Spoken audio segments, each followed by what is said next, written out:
पुरुष हुआ न्यारा, तीसर सत्य पुरुष में भया, याही से रचना रच लिया। सत्पुरुष भगवान से नीचे की रचना बनाई गई है। ऐसे है ये अद्वितीय महापुरुष। ये बहुत उच्च स्थान के रहने वाले हैं।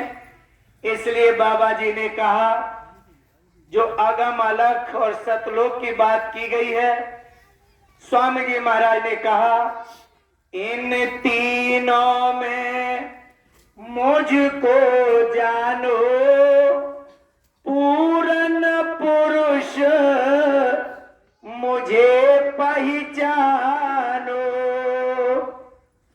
मेरा भेदन कोई पावे, मैं ही कहूं तो कहन में आवे। ऐसे हैं ये अद्वितीय महापुरुष। इनका वर्णन लाख कोई चाहे हम कर लें, इनका वर्णन किसी की ताकत नहीं है जो इनका वर्णन कर सके। इन्होंने कहा है कि अगर मैं ही करूं तो हो सकता है, कोई किसी की ताकत नहीं है। बाबा जय गुरुदेव जी महाराज इतनी उच्च कोटि की चीज है। इन्हीं के अंश से 16 लोगों का विस्तार है। सबसे छोटे पुत्र इनके, उनका नाम है निरंजन भगवान। निरंजन भगवान के ही अवतार हैं भगवान राम, कृष्ण, कच्छ, मच्छ, नरसिंह, गौतम बुद्ध और ये महावीर स्वामी, ये मुसलमानों में मोहम्मद साहब, ये सब अवतार इन्हीं के हैं, निरंजन भगवान के। जो राम है वही गौतम बुद्ध है, दो नहीं है, एक ही चीज है। राम के बेटा है ब्रह्मा विष्णु शंकर, तीनों देवता राम का वर्णन नहीं कर सकते। अंदाजा लगाया जाए, जब तीनों देवता राम का वर्णन नहीं कर सकते और राम इनके सबसे छोटे बेटा है, 16वें। प्यारे भाई बहनों, गौर से थोड़ा सुन लें, गौर से सुन लो मेरे प्यारे।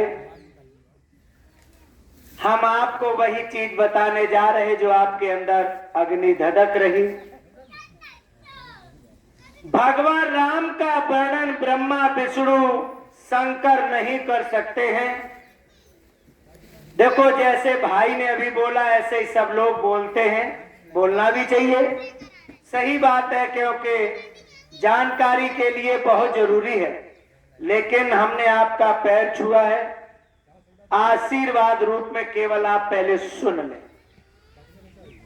ब्रह्मा विष्णु महादेव तीनों राम का वर्णन करने में असमर्थ हैं। प्यारे भाई बहनों, इसका वर्णन कहां है? भगवान राम पृथ्वी पर धर्म की स्थापना के लिए अवतरित हैं और जैसे ही ये महर्षि वाल्मीकि के सानिध्य में पहुंचे, महर्षि वाल्मीकि भगवान राम से बहुत बड़े हैं। राम नहीं आए थे, इसके 10,000 साल पहले वाल्मीकि जी ने रामायण में पूरा हाल लिख के तैयार कर दिया। आगे ये होने वाला है, गौर से समझें। राम से वाल्मीकि बहुत बड़े हैं। राम को ईश्वर कहा गया है, वाल्मीकि को ब्रह्म कहा गया है। गौर करें, उल्टा नाम जपत जग जाना, वाल्मीकि भय ब्रह्म समाना। अभी संसार के काम करते थे, गुरु मिल गए, उलट गए, मरा मरा नहीं बोला, दिमाग से निकाल दें हम और आप। प्यारे भाई बहनों, मरा मरा नहीं, संसार से उलट गए। संसार के जो क्रियाकलाप होते हैं अभी उनका वर्णन होगा आगे। इनसे जब उलटे तब ब्रह्म के समान हुए। ऐसे महर्षि वाल्मीकि ब्रह्म के समान हैं। जरा ये बाबा जी जो संदेश भेजे उसको जरा गौर से समझेंगे, मोटी मोटी बात रहेगी, ज्यादा समय नहीं। राम को ईश्वर कहते हैं, पहले ऐसे समझें। ईश्वर के ऊपर होते हैं ब्रह्म, ब्रह्म के ऊपर होते हैं पार ब्रह्म, पार ब्रह्म के ऊपर होते हैं महाकाल, और महाकाल के ऊपर होते हैं संत। प्यारे भाई बहन, राम जो है ये ईश्वर है। राम जैसे कई अवतार यानी 24 का वर्णन श्रीमद् भागवत में लिखा हुआ है, 24 अवतारों की संख्या। प्यारे भाई बहन, एक आप लोगों ने सुना होगा, एक ब्रह्म है, एको ब्रह्म द्वितीया न अस्ति। यहां पर शब्द निर्धारित है, यानी ये 24 अवतार इनके ईश्वर के और ब्रह्म को एक बताया गया है। ब्रह्म ईश्वर से बहुत बड़े हैं। अगर ऐसे भी न समझे, भगवान राम महर्षि वाल्मीकि के सामने खड़े हो गए और भगवान राम ने कहा कि हे मुनिवर, उनके चरणों में साष्टांग प्रणाम किया। रामायण खोल के देखेंगे हम लोग। जैसे ही महर्षि वाल्मीकि को प्रणाम किया, पैर छुआ भगवान राम ने, और प्रभु श्री राम ने वाल्मीकि के स्थान को तय किया। अगर शंका है तो जरा गौर से सुन लें। राम ने वाल्मीकि का जो स्थान निर्धारित किया वो कितना बड़ा है? राम ने वाल्मीकि से कहा, हे मुनि, हे प्रभु, आप छोटी मोटी चीज नहीं हैं, आप इतनी बड़ी चीज हैं। पूरी दुनिया आप लोगों ने यानी सुना होगा, देखा होगा, गूलर। भगवान राम ने कहा कि हे ऋषि, हे मुनिवर, पूरी दुनिया गूलर के समान है, और ये गूलर आपकी हथेली पर रख दिया जाए। विश्व बदर जिम तुम्हारे हाथा। हे मुनिवर, पूरी दुनिया गूलर के समान है और ये दुनिया आपके हथेली पर रखी हुई है। अब आप अंदाजा लगा लीजिए, राम ने वाल्मीकि के स्थान को निर्धारित किया, यानी राम यानी जो ये वाल्मीकि हैं, इनकी हथेली पर एक गूलर रख दो, पूरी दुनिया उनके हथेली पर रख जाएगी। ये राम ने तय किया। जब वाल्मीकि ने देखा इन्होंने मेरा स्थान निर्धारित कर दिया, तो वाल्मीकि जी ने राम का स्थान निर्धारित किया। अगर राम का स्थान निर्धारित नहीं वाल्मीकि जी इस समय करेंगे, तो आगे लोग कैसे समझेंगे संत मत को? इसलिए वाल्मीकि जी ने कहा, हे राम, राम से कहा वाल्मीकि जी ने, जग पेखन तुम देखन हारे, विधि हर शंभु नचावन हारे। हे राम, तुम 3 लोक के नाथ हो, और ब्रह्मा विष्णु शंकर तीनों को जैसे नट बंदर को नचाता है, ऐसे आप इन तीनों को नचाने वाले हैं। आगे वाल्मीकि जी ने क्या कहा? हम लोगों के अंदर एक शंका बनी है, एक जानकारी है कि विष्णु के अवतार राम हैं। दिमाग से निकालो और ये बाबा जी की बात सुनो, रामायण में क्या लिखा है तब समझ में आएगा।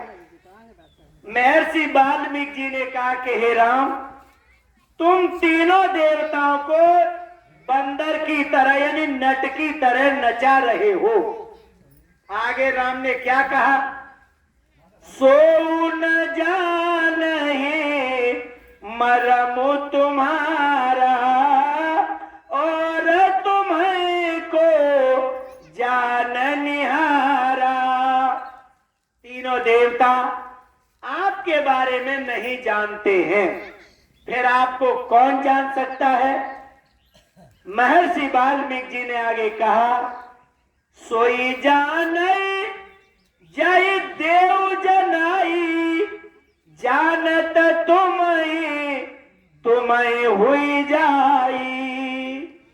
वही जान सकता है जिसे आप जना सकते हैं, जना देंगे वही जान सकता है। तो प्यारे भाई बहनों, राम और वाल्मीकि जी की बातचीत जो हुई है उसमें स्पष्ट तरीके से निकल के ये आया है कि ब्रह्मा विष्णु शंकर के हम लोग चक्कर में जो पड़े हैं, इन्हें तो राम बंदर की तरह नचाते हैं। ब्रह्मा विष्णु शंकर राम के बारे में कुछ नहीं जानते। जब राम के बारे में ब्रह्मा विष्णु नहीं जानते हैं, आपको क्या सिखाएंगे? इसलिए ये काल माया की नगरी बनाई गई है। रास्ता दो निर्धारित है, एक दयाल मत, एक काल मत। दयाल मत जो है वो बड़ा है, काल मत जो है छोटा है। उस अनामी कुलकर्तार ने, दयाल प्रभु ने काल मत इसलिए बनाया है, दयाल कदर नहीं बिना काल के। दयाल की कदर बिना काल के हो नहीं सकती। संसार में हम लोगों ने क्या किया, जरा थोड़ा सा गौर करें। काल माया की नगरी में क्या है? 4 खाने हैं, 84 लाख योनियां हैं। इन्हीं में हम लोग जन्मते हैं और मरते हैं। 4 खान में आना जाना लगा रहता है। जब हम लोगों का जन्म होता है उस समय के लिए लिखा गया है, जन्मत मरत दुसह दुख होई।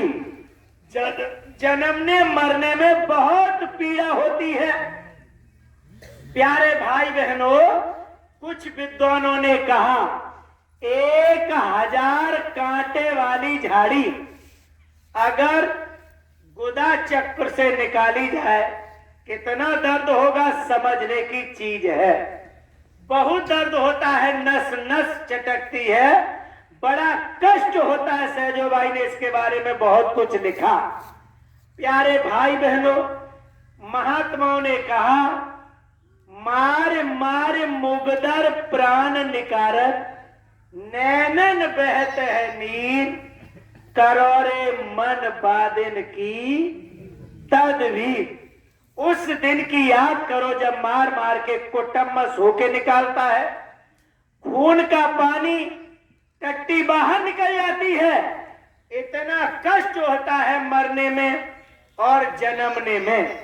हम और आप जब माँ के पेट में उल्टे लटकते हैं, परमात्मा से पैदा करते हैं, आजिज भया बिकल अति भारी, तब साहिब सो अरज विचारी, बंदी छोर मोह लेव उबारी।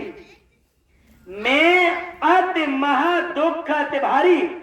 हे मालिक, एक बार यहां से निकालो। अब प्रभु कृपा करो ये भांति, सब तज भजन करहु दिन। हमने ये वायदा किया।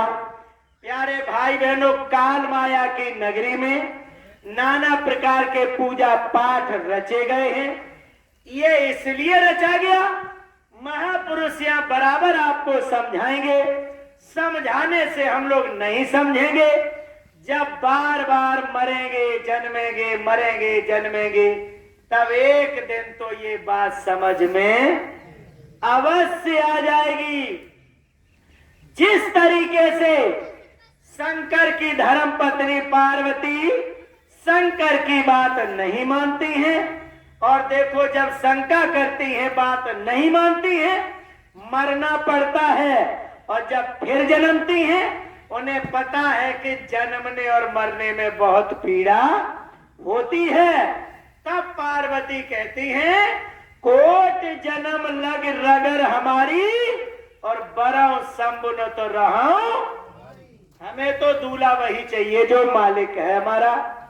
प्यारे भाई बहनों, जरा गौर से समझना, हम एक ऐसी दिशा की तरफ ले चलने का प्रयास कर रहे हैं जिससे हम और आप आगे चलकर अपने अंदर मजबूती कायम करें।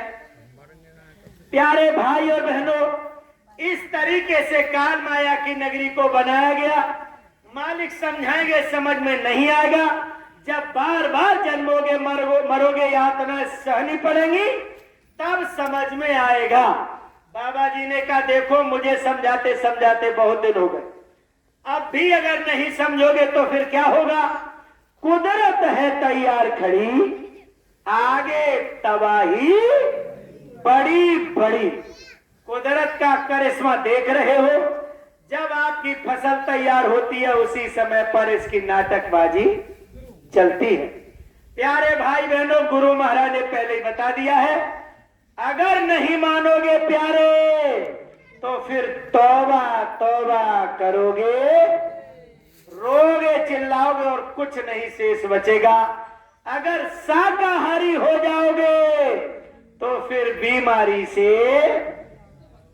बाबा जय गुरुदेव जी महाराज ने ये निवेदन किया है, बस उसी के लिए आपके बीच में ये कुछ वचन रखे जा रहे हैं। प्यारे भाई बहन, मामला इतना विचित्र है आगे चलकर। बाबा जी ने कहा, इसी कलयुग में 1000 बरस के लिए ये कलयुग चला जाएगा, पूरा नहीं जाएगा ये, अभी इसकी उम्र बहुत है, लेकिन इसी कलयुग में 1000 बरस के लिए केवल जाएगा और 1000 बरस के लिए सतयुग लगेगा। ये सतयुग इसलिए लगेगा, मीराबाई ने बयान किया है, दरस बिन दूखन लागे, जब से तुम बिछुड़े मेरे स्वामी, हम नेक न पायो चैन। आगे मीराबाई कहती हैं, मीरा के प्रभु कवरे मिलोगे, दुख में टन सुख देन। ये दुख हमारे कब मिटेंगे, कब हमें सुख मिलेगा। इसलिए प्यारे भाई बहनों, बाबा जी सतयुग लगाएंगे 1000 बरस तक के लिए। 1000 बरस तक के लिए जब सतयुग आएगा तो रामायण में आप लोग पढ़ लेना, सतयुग का वर्णन किया गया है, दैहिक दैविक भौतिक तापा, राम राज नहीं काहुई पियापा। यानी सतयुग में ये किसी प्रकार की कोई कष्ट तकलीफ नहीं रहती है। बाबा जी ने कहा, मैं उसी सतयुग की स्थापना इस धरती पर करना चाहता हूं, होगा। हजूर ने कहा, बच्चा जब सतयुग आएगा तो सतयुग योगी सब विज्ञानी, कार्य हारि ध्यान तारहे भाव प्राणी। उस समय पर हम सब लोग, समय अच्छा होगा, शरीर में ताकत होगी, मालिक का ध्यान करेंगे और अपने वतन में वापस चलेंगे। ये बाबा जी ने कहा। प्यारे भाई बहनों, स्वामी जी महाराज ने कहा, ये दुनिया जो देख रहे हो, राम 3 लोक के नाथ है। अपने सगे भैया लक्ष्मण से कहते कि हे लखन, इन 2 आंखों से जो दिखाई देता है, गोचर जहां लग मन जाई, सो सब माया जाने भाई। इन 2 आंखों से जो दिखाई दे रहा, सब माया का पसारा है। प्यारे भाई बहनों, ये काल माया की नगरी है, इसमें सब माया का पसारा है। स्वामी जी महाराज ने कहा है, इस माया के पसारे से हम आपको दूर करने के लिए आए हुए हैं। हम आए वही देश से जहां तुम्हारो धाम, तुमको निज घर पहुंचावनो, बस एक हमारो काम। बाबा जी ने कहा एक हमारा काम है, दूसरा काम ही नहीं। इसलिए प्यारे भाई बहनों, ये तैयारियां हो रही हैं। तो काल माया की नगरी में हम और आप यहाँ क्या कर रहे हैं? स्वामी जी महाराज ने कहा, धाम अपने चलो भाई, पराए देश नहीं फंसना रहना। काम अपना करो जाई, पराए काम नहीं फंसना। स्वामी जी महाराज ने कहा, बच्चा, काल माया की नगरी में हम इतने फंसे हैं। देखो, ये रिंकू हैं और ये हमारे बबलू भैया हैं और भी सभी प्यारे भाई बहन हैं। सब लोग यानी तैयारी में लगे रहते हैं, सब लोग लगे रहते हैं एक तरफ से। लेकिन फिर भी हम काल माया की नगरी में इतने काम में व्यस्त हैं कि एक दिन के लिए हमारे पास समय, ये महीने में 1 तारीख आती है, 2 तारीख, उसके लिए हमारे पास समय नहीं है। सब लोग इस पर थोड़ा सा गौर अमल करें।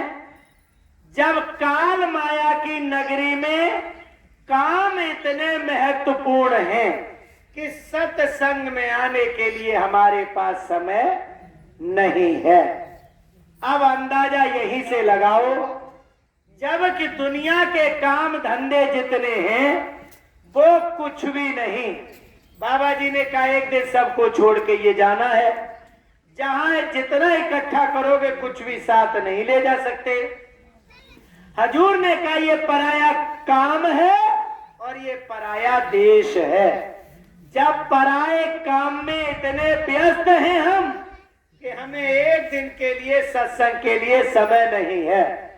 अब इसी से गौर करें कि जब अपने देश में चलेंगे, जब अपना काम करेंगे, तो यहाँ के काम में इतनी व्यस्तता है कि सत्संग के लिए समय नहीं है। तो वो जो काम है, वहां वाला काम फिर इस काम से बहुत अच्छा काम होगा, ये समझ लेना चाहिए।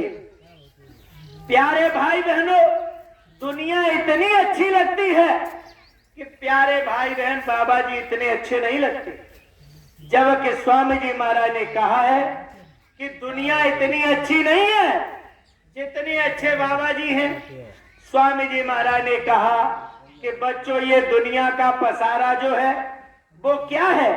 तो देखो, एक साधक ने जब इस बारे में जाना तो एक साधक ने इसके बारे में लिखा, राम तजू पर गुरु न बिसारू, गुरु के सम हरि को न निहारू। राम को तो हम तज देंगे, छोड़ देंगे, लेकिन गुरु को हम नहीं छोड़ पाए।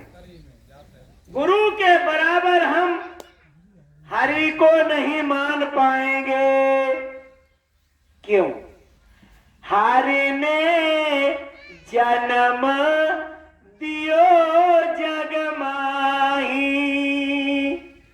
गुरु ने आवा गमन छुड़ाई। हरि ने तो हमें यहाँ जन्म दे दिया 4 खान 84 लाख योनियों में, और गुरु ने हमारा आवागमन छुड़ा दिया। तो गुरु बड़े के हरि बड़े। प्यारे भाई बहनों, आगे साधक कहते हैं, हरि ने 5 चोर दिए साथा, काम, क्रोध, लोभ, मोह, अहंकार। 5 चोर इतने जबरदस्त है कि हम लोग नहीं निकल पा रहे। और हर ने क्या, वो गुरु ने क्या किया? गुरु ने बंद छुड़ाई सना था। गुरु ने जो नाम भेज दिया है, ये 5 नाग 2500 नागिन सूंघत तुरत मरी। गुरु ने इतनी बड़ी चीज दे दी है, तो बताओ गुरु बड़े के हरि बड़े? प्यारे भाई बहनों, इसलिए साधक ने कहा फिर हरि बंद मुक्ति मन लाए। हरि ने क्या किया? अपने भैया लक्ष्मण से कहा थोड़े में सब कहो बुझाई, थोड़ी बात बताऊंगा, इतने में समझ लेना। प्यारे भाई बहनों, फिर हर बंद मुक्ति मन लाए, थोड़ी सी बात करी मुक्ति की, लेकिन गुरु ने विस्तृत रूप में सत्संग के माध्यम से जीवों का कल्याण कर दिया है, तो गुरु बड़े हैं। इसलिए साधक ने कहा दुनिया जो कहे हम दुनिया को छोड़ सकते हैं, लेकिन गुरु को कभी नहीं छोड़ सकते। इसलिए प्यारे भाई बहनों, गुरु का दर्जा बहुत बड़ा है। देखो 7 दिन होते हैं प्यारे भाई बहनों, ग्रह होते हैं। ग्रहों में बृहस्पति ग्रह जो है वो बड़ा ग्रह माना गया है। बृहस्पति जो है उसी को गुरु माना गया है। अब जरा देखना, ये गौर से हम लोग समझ क्यों नहीं पाते। बृहस्पति जो है वो बीच में है। अगर 7 दिन की बात करेंगे, बृहस्पति आती है बीच में, गुरु है बीच में। 3-3 अड्डे ऐसे लगे हुए हैं, 3-3 फाटक ऐसे लगे हुए हैं कि हमें गुरु के पास पहुंचने नहीं दे रहे हैं। वो फाटक कैसे कैसे हैं प्यारे भाई बहनों? दिन 7 होते हैं। रविवार यानी इतवार, सोमवार, मंगल, बुध, बृहस्पति, शुक्र, शनि और ये रविवार यानी इतवार। 3 इधर कर दो, 3 उधर कर दो। इतवार से हम लोग देखते हैं। देखो इधर इतवार, इतवार से अर्थ ये है कि हम इस काल माया की नगरी में बिल्कुल खाली हैं। ये काल माया की नगरी का एक यानी सुई के नोक के बराबर भी हम कुछ भी साथ नहीं ले जा सकते। इसलिए काल माया की नगरी में हम बिल्कुल खाली हैं, खाली, कुछ नहीं ले जा सकते।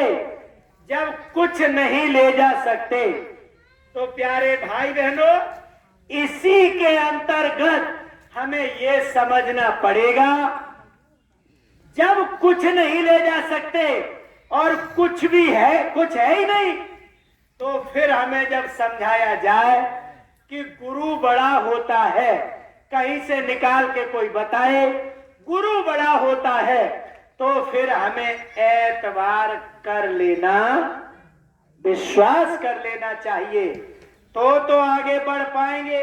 और नहीं अगर विश्वास किया, एतबार का अगर नहीं किया, तो फिर आगे की मंजिल हम तय नहीं कर पाएंगे। एतबार तो आपको करना पड़ेगा, विश्वास तो भैया करना पड़ेगा। अगर विश्वास करोगे, आगे आप कुछ काम करोगे, तो शनिचर देवता बैठे हैं, गुरु के पास नहीं जाने देंगे। लेकिन जब आपको विश्वास है गुरु के नाम पर, कौन सो संकट मोर गरीब को, जो तुम से नहीं जात है तारो। प्यारे भाई बहनों, इस दुनिया में ऐसा कौन सा संकट है जिसे गुरु यानी न दूर कर दें? सबको करने की इनके अंदर ताकत है। इसलिए प्यारे भाई बहनों, ये नाम में इतनी बड़ी ताकत है कि ये नाम जो है राख नाथ मर्याद नाम की। हे प्रभु, आप अपने नाम की मर्यादा रखें। तो जब जब लोगों ने उसे याद किया है, भक्त वत्सल बन के उसकी यानी उस परमात्मा ने रक्षा किया है। ऐसे शनिचर से बचने के लिए हमें गुरु का साथ जरूरी है, तब आगे बढ़ेंगे। और जब 2 फाटक पार किए और देखो जैसे ही आगे आए तो शुक्र हमारे सामने खड़ा। शुक्र से अर्थ है सब लोग समझदार हैं। कैरेक्टर की बात यहाँ पर फिट होती है शुक्र, यानी दुनिया में चरित्र नाम की चीज जो है बिल्कुल दहलीज पर खड़े हैं गुरु के सामने, लेकिन इस दुनिया में आज चरित्र जो है जिसे बचा के रखना चाहिए, आज सबसे बड़ा पतन इसी चरित्र का हो रहा है। अब बताओ गुरु के पास कैसे जाओ? इसीलिए कहा गया जब गुरु पे एतबार कर लोगे 5 नाग, और सबसे पहला नाग है काम। काम काम पहला नाग है। अगर गुरु का नामदान, अगर गुरु का साथ कर लिया तो ये 5 नाग और 25 नागिन खत्म। यानी शुक्र यानी हमारे कैरेक्टर की रक्षा हो जाएगी, चरित्र की रक्षा हो जाएगी। इसलिए बाबा जी का काम ये जरूरी है। ये बाबा जी इसीलिए जगह जगह प्रचार करा रहे हैं। भी हम आपको मूल बात बताएंगे, समय ज्यादा लेंगे नहीं। बाबा जी ने कहा लोगों को ये बता दो जो चरित्र पतन इस समय पर उच्च स्तर पर हो रहा, जरा ये सब लोग इधर प्लेटफॉर्म पर आ जाओ और आप लोग जब सत्संग सुनोगे, सत्संग जल जो कोई पावे मैलाई सब कटी कटी जावे। फिर धीरे से जब सत्संग सुनोगे, सत्संग सुनते सुनते ये मैलाई हमारी धीरे से कट जाएगी। 3 दिन इस तरीके से हमारे अवरोध में है।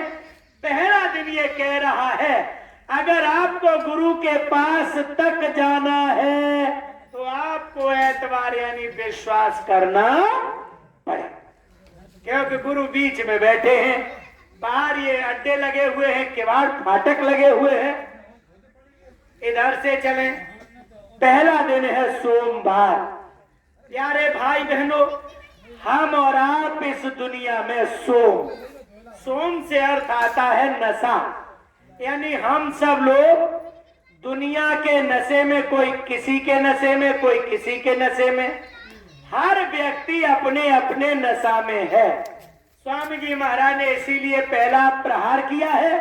आज सबसे ज्यादा आदमी शराब और भांग, अंडा, मांस, मछली के नशे में है। सबसे ज्यादा आदमी आज पैसे के नशे में है। सोम यानी नशे से अर्थ लिया गया है यहाँ पे। इसीलिए बाबा जी ने कहा, बाबा जी का कहना है शाकाहारी रहना है।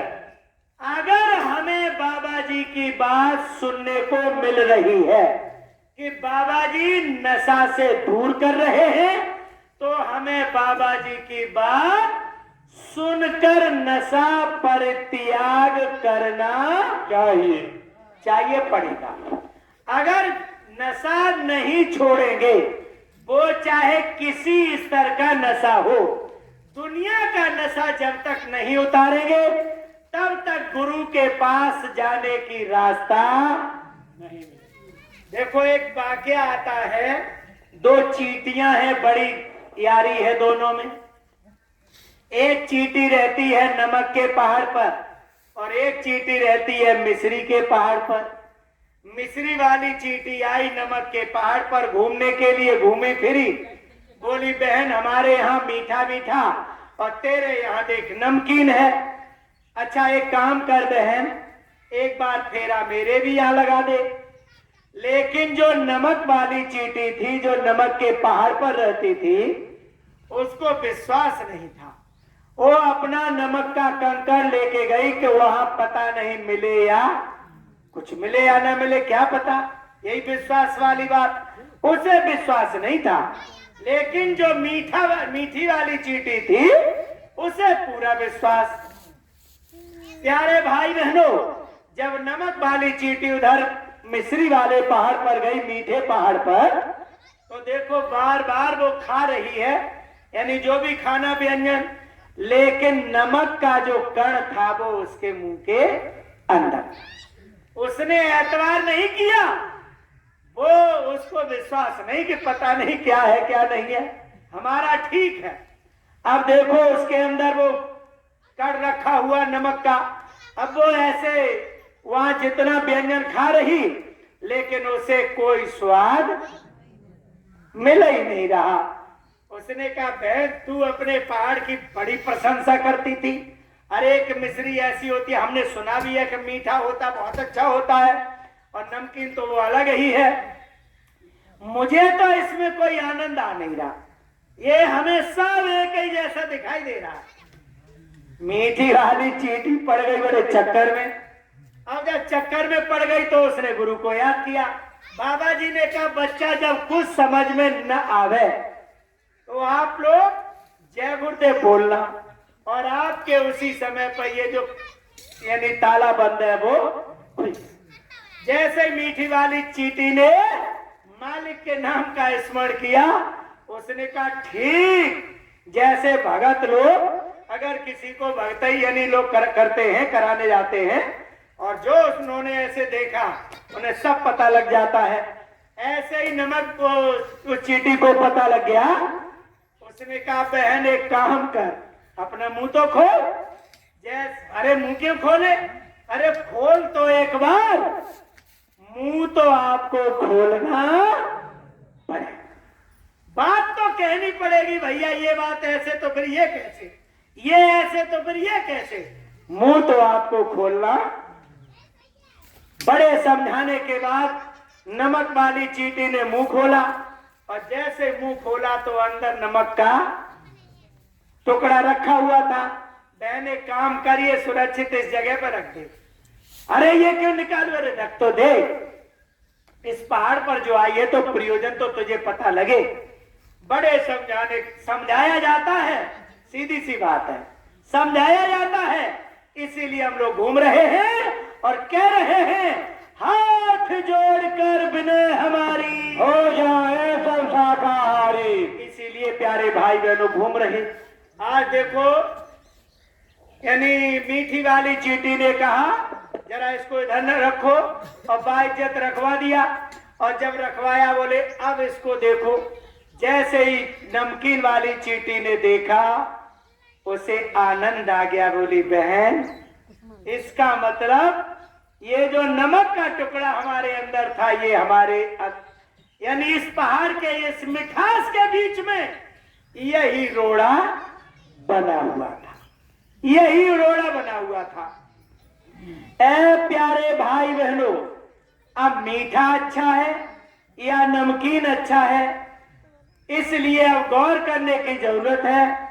तो अगर मीठे का आनंद लेना है तो नमक का टुकड़ा मुंह से निकाल के बाहर रखना। इसलिए जो नशा चढ़े हुए हैं, इन नशाओं का परित्याग करना पड़ेगा, तब सोमवार से आगे बढ़ेंगे। और जैसे ही सोमवार से आगे बढ़े मंगल आ गया। दुनिया को ही हम सब मंगल मानते हैं, लेकिन ये मंगल नहीं है। मंगल भवन अमंगल हारी, द्रवहु सुदशरथ अचिर बिहारी। रामायण में संपुट बोला जाता है, इसका अर्थ क्या है देखेंगे। यानी मंगल दुनिया को ही समझ बैठते हैं, ये मंगल मंगल नहीं है। ओरिजिनल मंगल क्या है? मंगल भवन। ये मनुष्य शरीर बहुत ही सुंदर है, बड़े भाग्य मानुष तन पावा, नर समान नहीं कवन्यु देही। इसे गोल्डन चांस कहा गया, इसे अशरफुल मखलूकात कहा गया। प्यारे भाई बहनों, ऐसे मनुष्य शरीर को पाकर हम लोग क्या करेंगे? मंगल भवन, यानी ये जो शरीर है ये बहुत ही सुंदर शरीर है, ये शरीर है, ये भवन मनुष्य शरीर। इसका अर्थ क्या है जरा गौर से सुनना। मंगल भवन अमंगल हारी। अमाने उपसर्ग होता है, अका अर्थ होता है नहीं, यानी अमंगल का अर्थ होता है गलत चीजें, गलत चीजों को नाश करने वाला है ये मनुष्य शरीर। यही मनुष्य शरीर केवल है जो अच्छे बुरे की पहचान जानता है, और किसी शरीर में ये ताकत नहीं है। जैसे हंस के अंदर ताकत होती है कि पानी दूध में मिला दो अलग कर देगा पानी और दूध, ऐसे ही मनुष्य शरीर ही एक ऐसा शरीर है जो पानी और दूध को अलग करने में सक्षम है। साधन धाम मोक्ष कर द्वारा, यही दूध और पानी है, अलग होता है। प्यारे भाई बहनों, समझ की चीज है। तो मंगल भवन अमंगलहारी, यही मंगलकारी शरीर अमंगल चीजों का हरण करने वाला है, दूर करने वाला है। द्रवहु सु, सु एक उपसर्ग है। द्रव माने यानी खुश हो जाओ। द्रवहु सु दशरथ, इसी यानी इस शरीर में 9 दरवाजे, जो 10वें दरवाजे की बात बाबा जी ने की है। शीश महल में 9 दरवाजे, जामे 10 छिकाई दई। बाबा जी ने कहा सतयुग त्रेता द्वापर का 4 युग होते हैं। कलयुग, सतयुग त्रेता द्वापर में आंखों से नीचे की साधना कराई जाती है, लेकिन कलयुग में आंखों से ऊपर की साधना कराई जाती है। द्रवहु दशरथ, यानी ये ऊपर की 10वीं गली की बात है। अजीर बिहारी, अजीर का अर्थ होता है घर, यानी अजीर होता है घर। जो ये घर है, यहाँ पर जीवात्मा दोनों आंखों के बीचों बीच भाग में अमाने नहीं जिर, यानी जो खत्म हो ऐसा अजीर, ऐसी अजर और अमर जीवात्मा ऐसे नाके पर बैठी हुई है, दोनों आंखों के बीच भाग में, यहाँ अजीर बिहारी। और जैसे वो मालिक के हाथ से खेल करते हैं मंगलकारी खेल, तो ये जो आत्मा बैठी है ये उन मंडलों में सैर करती है, विहार करती है, और ये उन मंडलों में जाके अपने मालिक का दर्शन दीदार करती है। और जब उन मंडलों का दर्शन दीदार करती है, तब महात्मा ने लिखा परम प्रकाश रूप दिन राती नहीं चाहिए कछु दिया घृत बाती। ये इस चौपाई का अर्थ है।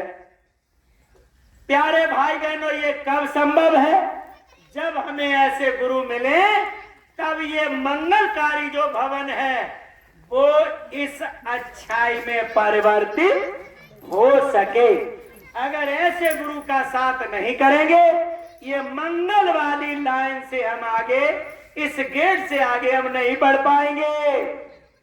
इसके बाद अगर बढ़ भी गए, आगे चल के बुद्ध तैयार है। बुद्ध से अर्थ है बुद्धि। हम लोग बुद्धि लगा लेते हैं कि ये काम ऐसे ऐसे ऐसे। बाबा जी ने कहा बच्चा, बुद्धि में विवेक स्थापित करना चाहिए। बुद्धि से काम बनने वाला नहीं है। कैसे नहीं है काम बनने वाला? बाबा जी ने कहा ये बुद्धि से लोग सतयुग त्रेता द्वापर में ये सब लोग बुद्धि से काम लेते रहे, बही के बही फंसे पड़े रहे। इसलिए बुद्धि के स्थान पर क्या होना चाहिए? बुद्धि के स्थान पर विवेक होना चाहिए। अब विवेक कैसे आएगा? बिनु सत्संग विवेकन होई, राम कृपा बिनु सुलभ न सोई। बिना सत्संग के विवेक नहीं आएगा। तो ये बुद्ध वाला दिन बता रहा है कि अगर बृहस्पति यानी गुरु के पास जाना है तो आपको सत्संग में जाना और सत्संग आपको कानों से सुनना। बिनु सत्संग न हरि कथा, तेहि बिन मोहन भाग। मोह गए बिनु राम पद, होइन दृढ़ अनुराग। बिना सत्संग सुने आपका कोई काम बनने वाला नहीं है। तो गुरु के पास अगर जाएंगे, प्यारे भाई बहनों, 7 दिनों का हमने आपके सामने वर्णन किया है। गुरु को इस तरीके से तीनों दरवाजे तीनों तरफ से आ रहे, और देखो अगर इनको खोलना है तो ये बातें हमें समझनी पड़ेंगी और हमें ये बातें माननी पड़ेगी। इन 3 दरवाजों को लोगों ने तोड़ा है। अभिमन्यु तो तोड़ नहीं पाए, इसलिए नहीं तोड़ पाए क्योंकि इनकी मैया सो गई और 7वें दरवाजे का वर्णन इन्हें सुनने को नहीं मिला। गौर देना, ज्यादा नहीं लंबा ले जाएंगे सत्संग, यानी यही प्रकरण हम एक उच्च कोटि की तरफ ले चलने का प्रयास करेंगे। अभिमन्यु मारे गए क्योंकि इनकी मैया सो गई। इन्हें 7वें दरवाजे की कथा सुनने को नहीं मिली, इसलिए अभिमन्यु मारे गए। अभिमन्यु तो मारे गए, लेकिन हनुमान नहीं मारे गए। हनुमान एक ऐसी पावर है, हनुमान एक ऐसे शख्सियत है जिन्हें बजरंगबली कहा गया है। प्यारे भाई बहनों, हनुमान एक बहुत सुंदर चीज है। बस ज्यादा इधर उधर सत्संग नहीं ले जाएंगे, सभी सत्संगी भाई ध्यान देंगे, जो नए लोग हैं वो भी ध्यान देंगे। इस समय पर हमारा आप सभी का क्या काम है, गौर से सुन लो। प्यारे भाई बहनों, इस समय पर हमारा और आप सभी का क्या काम है। सब लोगों को सुंदर कांड अच्छा लगता है, सुंदर कांड लोगों के यहाँ होते भी हैं। प्यारे भाई बहनों, आज हम सब लोग सुंदर कांड की चर्चा करेंगे, और सुंदर कांड है भी अच्छा। प्यारे भाई बहनों, क्यों अच्छा है? बाबा जय गुरुदेव जी महाराज ने यह कहा है कि बच्चा तुम्हें घर में नहीं बैठना है, तुम्हें टाट पहनना है, तुम्हें डालडा छोड़ना है, तुम्हें चाय छोड़नी है, तुम्हें जय गुरुदेव की जैकेट पहननी है, तुम्हें इस तरीके से प्रचार करना है। बाबा जय गुरुदेव जी महाराज ने आज अपने चेलाओं को वो काम दिया है जो प्रभु श्री राम ने हनुमान को दिया था। गफलत में मत रहना, यही जीवन की सच्चाई है। आज हम आपको बहुत यानी उधर ले चलने का प्रयास कर रहे हैं। हनुमान का जो काम है वही आज आप सभी लोगों का काम है। बाबा जी ने कहा है कि बच्चा, जैसे हनुमान ने राम का साथ दिया, राम का बड़ यानी बाबा जी ने कहा है हनुमान का कहीं वर्णन नहीं मिलता है कि उन्होंने कोई कठिन तपस्या की हो। हनुमान का इतना जरूर मिलता है कि राम काज कीन्हे बिना मोए कहां विश्राम। जब तक राम का काम नहीं कर देंगे तब तक मुझे विश्राम नहीं चाहिए। प्यारे भाई बहनों, ये लिखा गया हनुमान के लिए। बाबा जी ने कहा बच्चा, अगर तुम मेरा काम कर दोगे तो मैं तुम्हारा काम, मेरा काम क्या है? बाबा जी ने कहा मेरा काम यह है कि जन जन के कान तक शाकाहारी की आवाज पहुंचा दीजिए। महाराज जी ने कहा कि देखो आप सब लोग यानी ये प्रचार के माध्यम से, शाकाहारी के प्रचार के माध्यम से लोगों के बीच तक ये संदेश पहुंचाने का काम करें। समय अवधि ज्यादा नहीं है, इसलिए आप सब लोग इसमें बढ़ चढ़ के साथ दें और ये यानी कंधे से कंधा मिला के काम करें। शाकाहारी का काम बहुत जरूरी है, प्रचार प्रसार का। बाबा जी इसके लिए कह के गए हैं कि अगर आपने काम मेरा कर दिया तो राम कृष्ण हनुमान की तरह आप सभी बच्चों की मैं पूजा करा दूंगा। ये गुरु महाराज के वचन हैं। अब इस प्रकरण को जरा गौर से देखेंगे, सुनेंगे। जानते आप सब लोग हैं, रामायण लिखी गई है लेकिन सुंदरकांड को लोगों ने तवज्जो दी है, देना भी चाहिए और दिया है। उसका थोड़ा सा सुंदरकांड हम लोग कर लेते हैं। हनुमान और ये देखो इनके साथ के लिए 4 लोग और तैयार किए गए हैं। जामवंत इनमें सबसे अव्वल दर्जे के हैं। जामवंत से अर्थ ये है कि जो ज्यादा अनुभवी है उसे जामवंत की संज्ञा दी जाती है। जामवंत वो वचन कहते हैं समझ बूझकर, समय पर, कि जो किसी को नहीं मालूम है। और जामवंत की अगर बात मान ली जाती है, हनुमान मान लेते हैं, तो फिर सीता की सुध लेने में कोई देरी नहीं है। अगर जामवंत की बात नहीं समझी जाएगी तो हनुमान भी विफल हो जाएंगे। इसलिए जामवंत से अर्थ ये है कि जो अनुभवी लोग हैं उनकी बात को हम लोगों को मानना चाहिए। तो सबसे पहले चौपाई यही आती है, जामवंत के वचन सुहाए, सुनि हनुमंत हृदय अति भाए। जो भी है, जामवंत ने जैसे ही वचन कहे तो हनुमान को बहुत अच्छे लगे, क्योंकि जामवंत बहुत दिनों के हैं, सारी चीजों से अवगत हैं।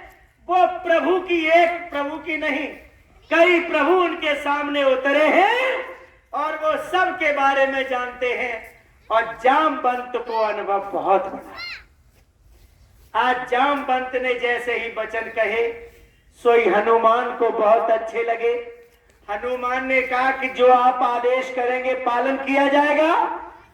जामवंत के जैसे ही वचन सुने सोई हनुमान ने देखो क्या किया, एक पास ही में बहुत सुंदर सैल यानी शिला, और उस पर हनुमान एक छलांग लगाते हैं और चढ़ जाते हैं। ये सुंदरकांड है। हमारे और आप सभी के लिए मथुरा एक ऐसी सुंदर शिला है, जैसे ही जामवंत के वचन सुनेंगे। अब गुरु महाराज एक तरफ जामवंत समझ लिए जाए, दूसरी तरफ जो संगत में अनुभवी लोग हैं उनको जामवंत थोड़ी देर के लिए समझ लिया जाए। इनसे बड़ा जामवंत कोई नहीं, यानी कहीं से भी समझे अपना काम बन जाए। प्यारे भाई बहनों, तो जैसे ही जामवंत ने वचन सुने तो मथुरा एक ऐसी जगह है जहां यानी इस सैल के बराबर, इस पर्वत के बराबर, इस चट्टान के बराबर दुनिया में और कोई दूसरी चट्टान है ही नहीं। और जैसे ही हनुमान उस चट्टान पर चढ़े तो उसी चट्टान से छलांग लगाई। तो मथुरा एक ऐसी चट्टान है, यहां से अगर छलांग लगाओगे तो सीता मैया तक पहुंच जाओगे। अगर दूसरी जगह से छलांग लगाओगे तो फिर कहीं के नहीं रहोगे। बात लंबी कहने जा रहा हूं, समय के बहुत तकाजे हैं, इसलिए गौर से समझना। क्योंकि कल हमने देखा, हम जब जा रहे थे शाम के समय पर, हमारे कासोन के कुछ लोग झंडा लिए खड़े हमने फोन अध्यक्ष जी को मिलाया, हमने कि साहब ये क्या है मामला?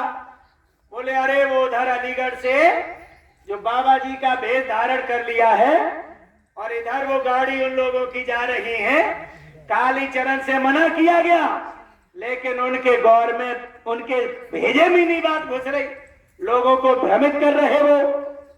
बात समझ लेना हम क्या कहने जा रहे हैं। और देखो सत्संगी लोगों को लोग भ्रमित कर देते हैं, इसलिए हम ये सुंदर कांड सुनाने जा रहे हैं। मथुरा एक ऐसी चट्टान है जहां से आप अगर आवाज शाकाहारी की उठाओगे तो काम करेगी, अगर इधर उधर चट्टान से आवाज लगाओगे तो ये कहीं से कोई काम बनने वाला। ये असली है सुंदर कांड, इसलिए निवेदन है चरणों में। सुंदर कांड ऐसा वैसा नहीं है, बहुत बड़ी चीज है। हनुमान ने उस पहाड़ से जैसे ही छलांग लगाई, हम लोग मथुरा से ये संदेश जारी कर रहे, मालिक के आदेश का पालन कर रहे, तो जैसे ही हनुमान जी ने छलांग लगाई तो क्या हुआ? देवताओं ने देखा, अरे ये हनुमान काम कर पाएंगे कि नहीं कर पाएंगे। देवताओं को भी विश्वास नहीं है। ऐसे संगी भाई बहनों ध्यान से सुन लेना, मैं आज आपको बहुत बड़ी बात बताने के प्रयास में हूं, प्रयास करूंगा और ये देखो आपको मजबूती प्रदान करने का प्रयास करूंगा। देवताओं ने क्या किया? मैनाक पर्वत से कहा कि जाओ हनुमान को थोड़ा विश्राम कराओ। समुद्र ने कहा विश्राम कराओ। देवता उधर सुरसा को आगे बढ़ाएंगे, तो जरा देखना ये जो लीलाएं हैं ये क्या कह रही हैं। ये आपने उधर सुन रखा है, यानी मैनाक पर्वत आएगा समुद्र के कहने से कि जाओ हनुमान को थोड़ा विश्राम दो। आगे चल के देवता सुरसा को भेजेंगे। ये सब मैटर क्या है, मामला क्या है? जो लोग गौतम बुद्ध जी से जुड़े हैं ऐसे ऐसे सवाल समाज में खड़े करते हैं कि भारत से और लंका की दूरी इतनी, और उसमें दिखा रहे कि सुरसा ने 32 योजन का मुंह फैला लिया, फिर ये दूरी कहां गई? बात गौर से समझना। वो जो लोग कह रहे हैं अपनी जगह पर बात सही कह रहे हैं, जब भारत से लंका के बीच की दूरी इतनी, तो फिर ये सब मैटर क्या है? इसलिए हम आपको बताने आए हैं। ये लोग नाना प्रकार से ऐसी बात सामने खड़ी करेंगे और उसका जवाब किस तरीके से है। इसलिए प्यारे भाई बहनों केवल पहले एक बात समझें, लोग जो कहते हैं कि भारत से लंका की दूरी इतनी और ये 32 योजन का मुख कैसे हो गया, ये तो दूरी बहुत निकल गई, इसका प्रयोजन क्या है? अब जरा इस चीज को देखेंगे, इस प्रकरण को देखेंगे। तो पहले तो देखें, समुद्र ने मैनाक पर्वत को भेजा कि जाओ हनुमान को थोड़ा विश्राम दो। जैसे ही मैनाक पर्वत आए और उन्होंने कहा महाराज विश्राम करिए, हनुमान ने तब कहा था कि राम काज कीन है बिना मोह कहां विश्राम। अर्थ इसका क्या है? सत्संगी भाई बहनों चरण चूम के प्रार्थना आपके चरणों में। हम लोग बाबा जी का सत्संग सुने ऐसे ही, और सत्संग सुन के हम बाबा जी से जुड़ गए। बाबा जी ने सत्संग सुनाया, सब भेद समझाया। बाबा जय गुरुदेव जी महाराज ने कहा बच्चा अब ये 5 दिन का 6 दिन का पहले 9 दिन के कार्यक्रम होते थे, तब बाबा जी कहते थे आज बच्चा कोई नहीं जाएगा, कल बच्चा कोई नहीं जाएगा, जब मैं आदेश करूंगा तब जाएगा। गुरु महाराज ऐसे कहा करते थे। अब तो कुछ नहीं, अब तो लोग गए फोन करते, मां साहब हाँ रिंकू भैया पूजन कै बजे से स्टार्ट है? नहा धो के गए, सीधे मथुरा के पानी से नहाएंगे भी नहीं, सीधे मंदिर में प्रसाद लिया। अच्छा घर पे काम है, ठीक है भाई साहब चलते हैं। भंडारे का कोई प्रसाद नहीं, और सीधे ट्रेन में फिर सवार गाड़ी में और सीधे घर। प्यारे भाई बहनों गौर से समझने की चीज है। आज बाबा जय गुरुदेव जी महाराज कह रहे हैं कि बच्चा ठीक है आप यहाँ आए हो, सत्संग सुनो, सुमरन ध्यान भजन करो और कुछ सेवा करो, आश्रम पर कुछ नियम कानून कायदे सीखो, इसके बाद आप लोग घर जाएंगे। घर पे क्या करेंगे? घर पे आप लोग ये करेंगे कि वहां पर आपके खेती है, बाल बच्चे हैं, महात्मा किसी को बनना नहीं है, मेहनत मजदूर यानी ईमानदारी, खेती, दुकान, दफ्तर का काम, आए गए का सत्कार, बाल बच्चों की सेवा, जब सब काम से निवृत्त हो जाओ, थोड़ी देर जब सब सो जाए तो बच्चा जो बताया गया उसे करो। ये बाबा जी ने निर्देश जारी किया। प्यारे भाई बहनों, इसका अर्थ ये है, समुद्र ने कहा कि जाओ मेनक, हनुमान को विश्राम दो, तो बाबा जी ने कह तो दिया कि घर जाओ। राम ने अंगद से, उसे सुग्रीव से कह तो दिया कि जाओ कुछ दिन के लिए तुम विश्राम करो। इसका अर्थ ये नहीं है कि सुग्रीव अपने काम धंधे में लग जाए, राम के काम की खबर ही न रहे। इसलिए सुग्रीव अगर उधर रहेंगे तो राम ने इस बात को कहा था, गुस्सा तो इतनी, वो लक्ष्मण ने कहा था, राम ने, ये दोनों लोगों ने बड़े गुस्सा हुए और कहा था कि जिस बार यानी बाण से हमने बाली का हनन किया, गुस्सा आ रहा कि इसे भी मार दे। प्यारे भाई बहनों, इसका अर्थ ये है कि हमें अपने काम धंधों में नहीं लगना ज्यादा। ये सुंदर कांड की बात समझे, यानी इसलिए हनुमान ने कहा था कि राम काज कीन है बिना मोह का। हम अपने घर का भी काम करेंगे और बाबा जी का भी काम। ये है सुंदरकांड। तो देखो जय गुरुदेव वाले क्या करते हैं, अपना घर का भी काम करते हैं और बाबा जी का भी काम करते हैं। यही हनुमान का काम है। सुंदरकांड ओरिजिनल ये है। और वहां लोगों ने यानी एक डेढ़ घंटे में ऐसे ही साउंड पर कहलवाया, प्रसाद बांट दिया, हो गया सुंदरकांड। ये सुंदरकांड नहीं है। प्यारे भाई बहनों, आज हर सत्संगी का संकल्प है कि जब तक धरती पर सतयुग नहीं आ जाएगा, बाबा जी का काम पूरा नहीं हो जाएगा, तब तक हम घर में नहीं बैठेंगे। जो महाराज जी ने कहा है कि ना तो मैं बैठूंगा और न किसी को बैठने दूंगा। इसलिए निवेदन है कि आप लोग हनुमान के काम में लगे हुए हैं, तो राम काज कीन है बिना मोह कहां राम। घर के काम धंधे करेंगे जरूर, लेकिन इतने नहीं करेंगे कि हम उसी में फंस जाएं। ये सुंदर कांड हम लोगों के लिए बहुत जरूरी है। घर के काम भी और बाबा जी का काम दोनों साथ। ये है सुंदर कांड। और जब आप सुंदर कांड को आगे बढ़ाएंगे तो जैसे ही हनुमान आगे बढ़े, अब सत्संगी भाई बहनों फिर ध्यान से सुनना। अब देवताओं ने देखा कि हनुमान काम कर पाएंगे कि नहीं कर पाएंगे। सो हनुमान ने क्या, वो देवताओं ने क्या किया, सुरसा नाम अहिन कै माता। सुरसा जो सर्पों की मां, हम सत्संगी भाई और बहनों से निवेदन करेंगे कि इस सुरसा को जरूर सुन लो। सुरसा नाम अहिन कै माता, सर्पों की मां है ये सुरसा। और जो सर्पों की मां है वो सर्पिणी है। और सर्पिणी का काम क्या है, डसना। प्यारे भाई बहनों, जहर अंदर प्रवेश करना, जान लेना। सुरसा का काम है जान लेना, जान का हनन करना। ये सुरसा क्या है, अब गौर से सुनना। ये सुरसा क्या है। सुरसा सीधी आई और आके हनुमान जी के सामने मुख फैला के खड़ी हो गई। बोले आज तो परमात्मा ने बड़ा सुंदर आहार दिया है। हनुमान ने कहा माई तू जो भी हो ठीक है, आहार दिया है, लेकिन मेरी तेरे से एक प्रार्थना है, मुझे सीता की सुध ले आने दे और हनुमान को बता लेने दे, वो राम को बता लेने दे। इसके बाद मैं तेरे से सत्य कह रहा हूं, तू मुझे जैसे चाहे वैसे खा ले, जैसे चाहे वैसे खा लेना तू मुझे। हनुमान ने लाख कोशिश किया, लेकिन सुरसा उन्हें जाने नहीं दे रही है। गौर से सुनना, ये सुरसा क्या है।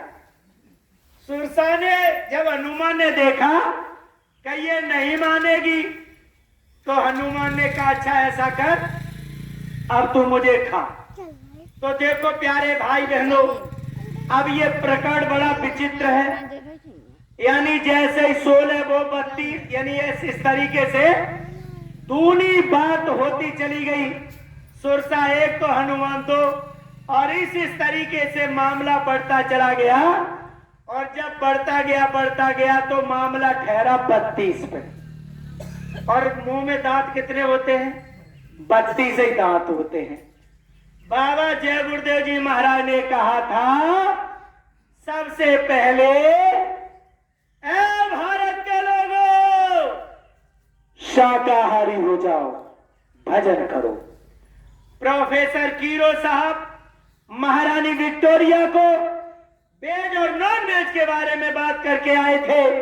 बाबा जी ने शाकाहारी की आवाज लगाई। जब शाकाहारी की आवाज लगाई, जब डालडा में लोगों ने मांस मिलाना शुरू किया, बाबा जी ने उस समय पर आह्वान किया कि बच्चों डालडा खाना, अरे भैया बोलो, डालडा खाना छोड़ दो। लोगों ने विश्वास नहीं किया। अरे बाबा जी तो ऐसे ही कहते रहते। जब लोगों ने फैक्ट्रियों में जाके देखा कि वनस्पति तेल में वो चर्बी मिलाई जा रही है, तब सत्संगियों को विश्वास हुआ कि हमारे मालिक सही है। तब सत्संगियों ने डालडा छोड़ा, और फिर भी नहीं छोड़ पाए। तो बताओ बाबा जी ने क्या कहा? बाबा जी ने कहा अच्छा बच्चा जी बताओ, डालडा नहीं खाओगे क्या मर जाओगे? ये बाबा जी ने कहा। तो शाकाहारी की बात बाबा जी ने कही। अब देखो क्या हुआ। आगे जब बढ़े तो 1995 आया। बाबा जी ने देखा कि जो चाय आती थी आसाम से शुद्ध, उसमें लोगों ने पैसा बढ़ाने के लिए, कमाने के लिए उसमें चमड़े का बुरादा, अन्य चीजें उसमें डालना शुरू किया। बाबा जी ने कहा बच्चा अब आप लोग चाय भी पीना छोड़ लो, इसमें मांस का हमको लग रहा है। बाबा जी जगह जगह पर संदेश देते रहे, और बाबा जी ने यही कहा है कि बच्चा कट्टर शाकाहारी का आह्वान है स्वामी जी महाराज का, और शाकाहारी की भी है। शाकाहारी की ही हम सब लोग आवाज लगा रहे हैं। अब ये सुरसा है क्या? मामला ठहरा आके 32 पे। 32 का अर्थ ये है कि गोस्वामी जी महाराज सब जानते थे कि जब आगे चल के वो अनामी कुल करतार अपना खेल करेंगे, उस समय पर खान पान दूषित करने के लिए समाज में कितनी प्रक्रियाएं चलेंगी, ये सब बाबा जी समझ रहे। इसलिए ये सुंदरकांड लिखा गया। इसलिए सुरसा नाम इनके माता, सर्पों की मां सर्पिणी, यानी सुरसा भेजी है कि जाओ तुम परीक्षा लो। ऐ प्यारे भाई बहनों, सत्संगी भाई और बहनों, अगर बाबा जी की बात पर हमने विश्वास नहीं किया, कट्टर शाकाहारी के प्रति वफादार नहीं बने, तो ये सुरसा हमारी परीक्षा लेने के लिए तैयार खड़ी है। अगर आप इस परीक्षा में पास नहीं हो पाएंगे, देवता परीक्षा करा रहे हैं, अगर आप परीक्षा में पास नहीं होंगे तो फिर सीता की सुध आप कभी नहीं ले पाएंगे। सब सत्संगी भाई समझ रहे होंगे। इसलिए कट्टर शाकाहारी रहना हम लोगों के लिए बहुत जरूरी है। अगर आप कट्टर शाकाहारी रह लिए तो बात टूटी थी 32 पर, और जैसे 32 की वो हुई सुरसा, और सोई हनुमान ने क्या किया, छोटे बन गए और बाहर निकल आए। मैंने ले माता तूने खा लिया। तब सुरसा ने कहा कि हे हनुमान, मैं तुम्हारी ले रही थी परीक्षा। देवताओं ने मुझे भेजा था कि देखे तुम पास हो गए या फेल हो गए।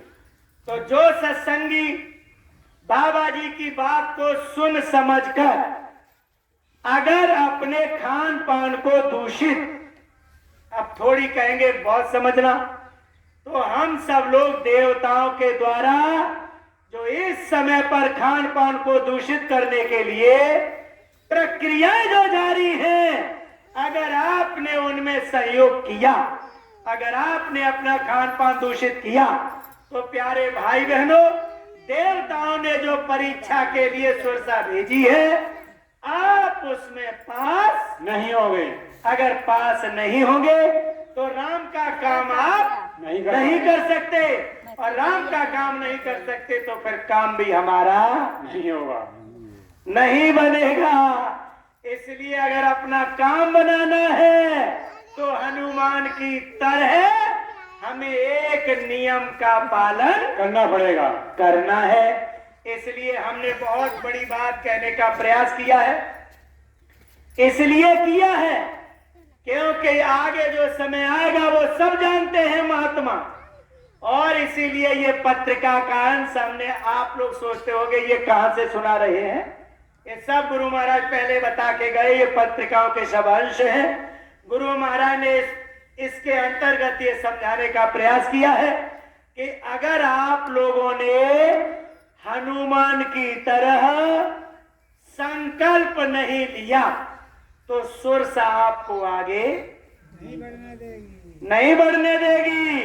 इसलिए इतने बड़े जब महापुरुष आए हैं तो इनके आदेश का पालन करते हुए आपको छोटा बन जाना है, बड़े बनने की जरूरत नहीं है। हनुमान मशक समान बहुत छोटे हो गए और हनुमान बाहर निकल आए। तब सुरसा ने कहा बड़े चालाक हो, इसीलिए नानक साहब ने कहा था नानक नन्ना हो रहे ज्यों घासन माधूप, और बड़ी घास जर जाएगी दूब खूब की खूब। इसलिए जो सत्संगी इस समय पर छोटे बन जाएंगे, खान पान जो ये इस समय पर कुछ नहीं तो ये खा लो, अरे कुछ नहीं तो ये खा लो, ये सुरसा आपकी परीक्षा जगह जगह पर लेने के लिए तैयार खड़ी है, मुंह फैलाए खड़ी है। अगर आपको सुरसा से बचना है तो प्यारे भाई बहनों छोटा बनना पड़ेगा, और नहीं बनोगे तो सुंदरकांड पूरा होने वाला नहीं है, और नहीं होगा तो कोई काम नहीं करेगा। इस तरीके से हनुमान ने प्यारे भाई बहनों उनका आशीर्वाद लिया, तो जब कट्टर शाकाहारी रहेंगे हमारे ऊपर देवताओं का आशीर्वाद रहेगा, और आशीर्वाद रहेगा हम लोग अपने काम में लगे रहेंगे।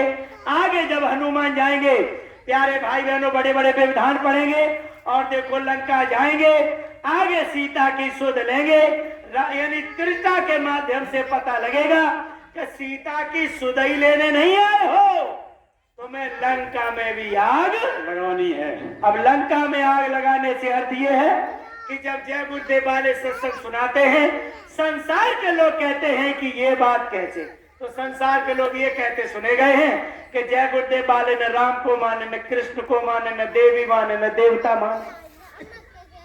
अब ज्यादा नहीं, समय ज्यादा हो गया प्यारे भाई बहनों, तो लंका में आग हनुमान ने लगा दिया। ऐसे जय गुरुदेव वाले लंका में आग लगा रहे हैं। लंका में आग लगने से अर्थ ये है कि जो आप देवी देवताओं की बात करते हैं, इनके लिए हमने आपको पहले ही बता दिया कि जब ब्रह्मा विष्णु महादेव राम के बारे में नहीं समझ रहे और राम इनके बारे में नहीं समझ रहे, ये कहेंगे तब भेद सुनने को मिलेगा। और इनकी आज इतनी बड़ी दया है कि ये अपने बच्चों को आदेशित करते हुए हनुमान की तरह गांव गांव भेज रहे हैं और कह रहे हैं कि मेरा संदेशा जन जन तक पहुंचा दो।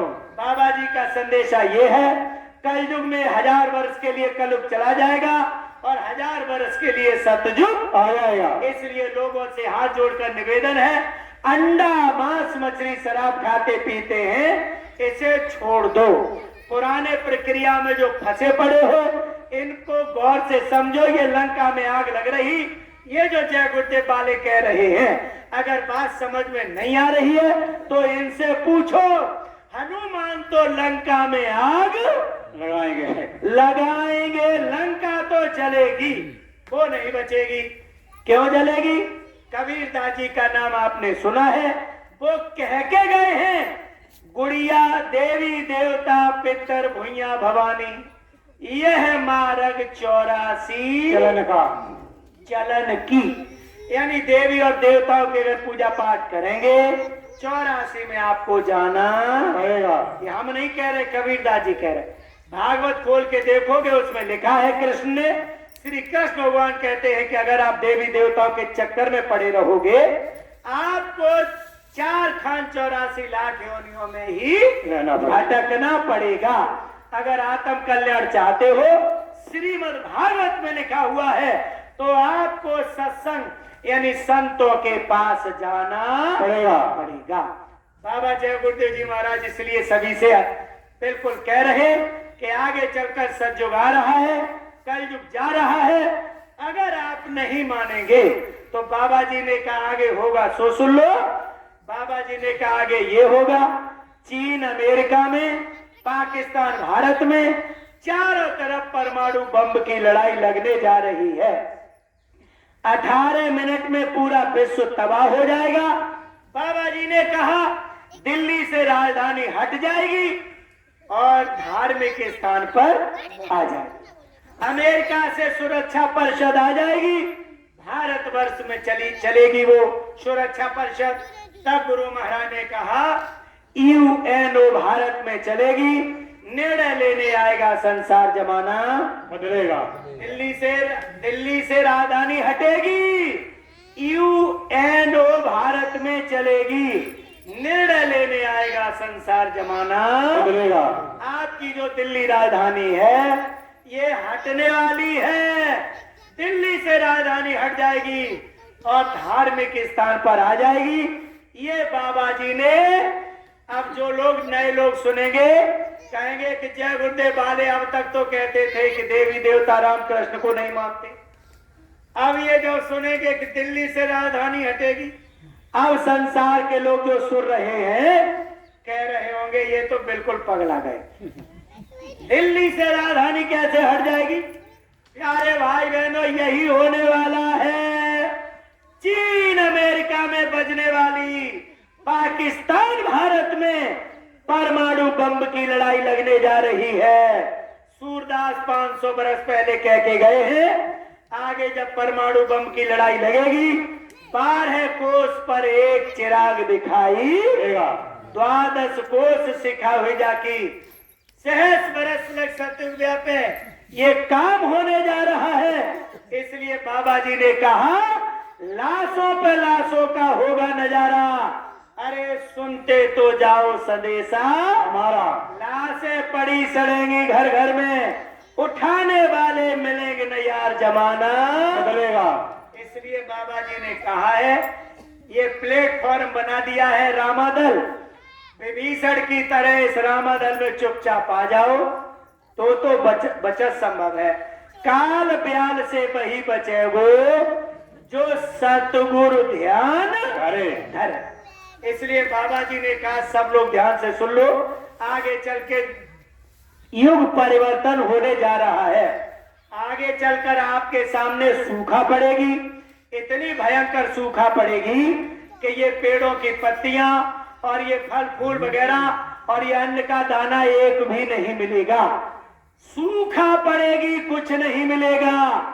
बाबा जय गुरुदेव जी महाराज ने कहा है, उस समय पर मैं अपने बच्चों को, इन खेतों में ऐसी घास है, इन पेड़ों पर ऐसी पत्तियां हैं जिन्हें हम अपने बच्चों को खिलाकर जिला लेंगे। अब जैसे ये बाबा जी की बात सुनेंगे सत्संग में कि इन खेतों में घास है, पेड़ों की पत्तियां हैं, हम अपने बच्चों को खिला के जिला लेंगे जय गुरुदेव वालों को। अब संसार के लोग अपने मन में एक प्रश्न जगाएंगे कि एक तरफ तो तुम लोग कह रहे हैं कि सूखा पड़ेगी, पेड़ की पत्ती नहीं मिलेगी, फिर वो घास कहाँ रुक जाएगी? वो घास कैसे रुक जाएगी जिसे बाबा जय गुरुदेव खिला देंगे? प्यारे भाई बहनों गौर से सुनो, ये बहुत चीज समझने की जरूरत है। बाबा जय गुरुदेव जी महाराज ने कहा कि बच्चा, इन यानी खेतों में, इन जंगलों में ऐसी जड़ी है कि हम अपने बच्चों को इसको खिला के और जिला लेंगे, हफ्तों तक इन्हें भूख नहीं लगेगी। तो ऐ संसार के लोगों सुन लो, बाबा जय गुरुदेव जी महाराज ऐसे सूखा, यानी जब पेड़ की पत्ती छाल नहीं मिलेगी, ऐसे समय पर बाबा जी कैसे जिलाएंगे? हम आपको एक आप लोगों ने जो कथा सुनी है उसी के अंतर्गत समझाई दे रहे और इसके बाद वाणी को विराम कर रहे हैं। गुरु महाराज ने कहा इन बच्चों को बता देना, दुर्योधन ने पांडवों को मारने के लिए लाछा गृह बनाया, नहीं मरे। बड़ी बड़ी तैयारियां की लेकिन पांडव नहीं मरे। अब उसने दुर्योधन ने सोचा ये कैसे मरे, तो दुर्योधन को किसी ने बताया कि दुर्वासा ऋषि को बुलाओ। दुर्वासा ऋषि को दुर्योधन ने बुलाया। अब दुर्वासा और दुर्योधन एक ही राशि के, एक ही बराबर कांटे की टक्कर। प्यारे भाई बहनों, दुर्वासा को खूब खिलाया पिलाया। दुर्वासा बड़े खुश हुए दुर्योधन से और दुर्वासा ने ये कहा कि बताओ दुर्योधन किसकी जरूरत है। बोले महाराज आप तो मेरे दिल का हाल ही जानते हो, हमारा केवल इतना ही आपसे कहना है कि ये पांडव कैसे भी मरे ये मर जाए, यही हमारे लिए कांटा है। दुर्वासा ने कहा ये तो मेरे दाएं बाएं का खेल है। अरे महाराज जी अगर ऐसा हो जाए तो आप जो कहोगे वो मैं करूंगा। दुर्वासा चले वहां से। गौर से सुनना, बाबा जी कैसे बचाएंगे वो सुन लो। यानी सूखा पड़ेगी, धरती तपते हुए तवे के समान हो जाएगी। ऐसे में पेड़ की पत्ती जो बाबा जी खिलाएंगे वो कैसे बची, घास खिलाएंगे वो कैसे बची। ये प्रकरण सुनना जरा, ये आप लोगों ने सुना भी होगा। प्यारे भाई बहनों, दुर्वासा चले वहां से। अब दुर्वासा एक इंतजार में है। काय के इंतजार में है? दुर्वासा को ये पता था कि द्रौपदी के पास सूर्य का दिया हुआ एक पात्र है, बटुआ। वो बटुआ की खासियत ये है, बटलोई पतीली बटुआ कुछ भी कहो, यानी जब तक सूर्यास्त नहीं होंगे, चाहे 100 चले आओ, चाहे 200, 500, 1000, लाख, कितने भी चले आओ, सबके लिए खाना उस बटुआ से मिलेगा। और लास्ट में ये शर्त है कि जब द्रौपदी खा लेगी, यानी बिल्कुल सूर्यास्त होंगे तब द्रौपदी खाएगी, और जब द्रौपदी खा लेगी सूर्यास्त हो जाएंगे, इसके बाद फिर उस बटुआ में से एक दाना भी नहीं मिलेगा, नहीं मिलेगा। ये उस बटुआ की खासियत है। दुर्वासा इस बात को जानते थे। दुर्वासा ने कहा हम ऐसी फांस फांसेंगे कि ना तो पांडव कर पाएंगे और आराम से इन्हें हम भस्म कर देंगे। दुर्वासा इंतजार करते रहे कि कब सूर्यास्त हो। सूर्यास्त जब हो गए, महारानी द्रौपदी ने खाना खा लिया, तब ये दरवाजे पे गए। ऐसे ऐसे ऋषि हुए हमारे यहाँ। प्यारे भाई बहनों, अच्छे लोगों को खत्म करने के लिए, बुराई नहीं है किसी की बात समझाने के लिए कह रहे, वो भी अच्छे थे, लेकिन अच्छाई समझने की बात। दुर्वासा ने कहा युधिष्ठिर, हाँ महाराज खाना चाहिए, हम सब लोग भूखे हैं और खाना नहीं खिलाओगे तो तुम्हें पता ही है दुर्वासा क्या करते हैं। दुर्वासा 1 मिनट में तो सुहा कर देते हैं। उन्होंने कहा ओ महाराज ये तो आपने क्या किया। अरे आप त्रिकालदर्शी, आप जानते हैं कि मेरे पास अच्छे बात जो वो बटलोई है वो क्या है उसकी गरिमा। अरे मुझे कोई लेना देना नहीं आपका क्या है क्या नहीं है, मुझे तो खाना चाहिए। युधिष्ठिर की तो हवा निकल गई। जो अपने अंदर मन की बात मानते हैं वो दुनिया में कुछ नहीं कर पाएंगे। ऐसे मनमौजी आदमी भी एक दिन औरत की शरण में जाएंगे। अर्थ क्या है इसका? दुनिया जितनी है, जितनी आरती बनी है, कहते शिवानंद स्वामी, मन वांछित फल पावे, जो मन चाहे वो मिले। प्यारे भाई बहनों, मन चाहे सो तो मिले, लेकिन आत्मा चाहे सो मिले, सो किसी ने नहीं कहा। वो किसने कहा? वो केवल महात्मा ने कहा। युधिष्ठिर आज खड़े के खड़े रह गए। धर्मात्मा बोले कि अब तो मामला फंस गया। तो बाबा जी ने कौन सी रास्ता निर्धारित करी है? नाम योग साधना। आत्मा की बात बाबा जी ने की है। तो युधिष्ठिर को अंत में आत्मा के पास तो जाना पड़ेगा। आत्मा रूपी द्रौपदी के पास जाना पड़ेगा। कह द्रौपदी अब मेरी तो बस नहीं, अब तू जो जाने सो कर। बाबा जी कह चुके हैं, अभी नहीं मानते हो, बाद में तो तुम्हें जय गुरुदेव बोलना पड़ेगा। युधिष्ठिर मारे धारे दुनिया के आप गए उसकी शरण में। महारानी द्रौपदी ऐसे ऐसे मामला, तो द्रौपदी की भी हवा निकल गई। द्रौपदी ने कहा ये क्या कर दिया उन्होंने, लेकिन द्रौपदी ने कहा महाराज चिंता मत करो, जो ये जय गुरुदेव बाबा का सत्संग होता है, जितने मनमौजी लोग हैं वो तो कोई नहीं सुनते, सीधी सी बात है। और जिनके अंदर आत्मा बैठी है, आत्मा स्त्री है चाहे पुरुष है, सबके अंदर है, लेकिन जिसका तार कनेक्शन मालिक से जुड़ा है वो है द्रौपदी। द्रौपदी ने कहा महाराज हे पतिदेव आप बिल्कुल चिंता मत करें, क्योंकि आत्मा जो, यानी आत्मा से अर्थ ये है जो बाबा जी के सत्संग को सुनते हैं वो सब द्रौपदी हैं, चाहे आदमी हो चाहे स्त्री हो। और जो बात नहीं सुनते हैं बाबा जी की, चाहे आदमी हो चाहे स्त्री हो, ऐसे लोग हैं मनमुखी मनमौजी। इन्हें युधिष्ठिर समझ लो। तो युधिष्ठिर का बस नहीं है जो दुर्योधन को, दुर्वासा को खाना खिला दे। खाना तो द्रौपदी ही खिलाएगी, यानी आत्मा ही आपको सारे कष्टों से बचाएगी। मन मर्जी जितने लोग हैं मनमस्त, वो कुछ नहीं कर पाएंगे। इसलिए आत्मा से बाबा जी की बात को सब लोग सुनने का प्रयास अवश्य करें। गलत हो तो आप हमसे कहना बाद में। आज द्रौपदी ने कहा महाराज चिंता मत करो, कन्हैया की हमने बहुत तपस्या करी है। और जैसे उन्होंने याद किया, कृष्ण खट्ट से सामने खड़े। बाबा जी ने कहा बच्चा, जय गुरुदेव नाम मेरा तो है नहीं, ना किसी पशु पक्षी का नाम है। जय गुरुदेव नाम तो सनामी कुलकर्ता का, मेरा नाम नहीं है। मेरा तो नाम वो है जो गोस्वामी जी महाराज का नाम। लेकिन हाँ, जब आपका कोई बस न चले, जब जान जाने को हो, कहीं से कोई रास्ता न निकले, जब जय गुरुदेव तुम बोलोगे तो वही से रहाने तुम्हें इसी 3.5 हाथ के शरीर में मैं मिलूंगा। ये इन्होंने जिम्मेदारी ली है। तो जैसे याद द्रौपदी ने कन्हैया को याद किया, कन्हैया सामने खट्ट से खड़े हैं, ऐसे ही बाबा जी ने कहा जब तुम्हारे ऊपर परेशानी आए बुलाना, मैं यमदूतों से भी आपकी मदद करूंगा। इतनी बड़ी जिम्मेदारी है बाबा जी की। कृष्ण सामने खड़े, कहने लगी कहो बेटी क्या हुआ। अरे महाराज आप तो सब जानते हैं, वो अड़े हुए हैं खाने के लिए। जैसे ये इस समय पर काल हमारे सिर पर खड़ा हुआ है।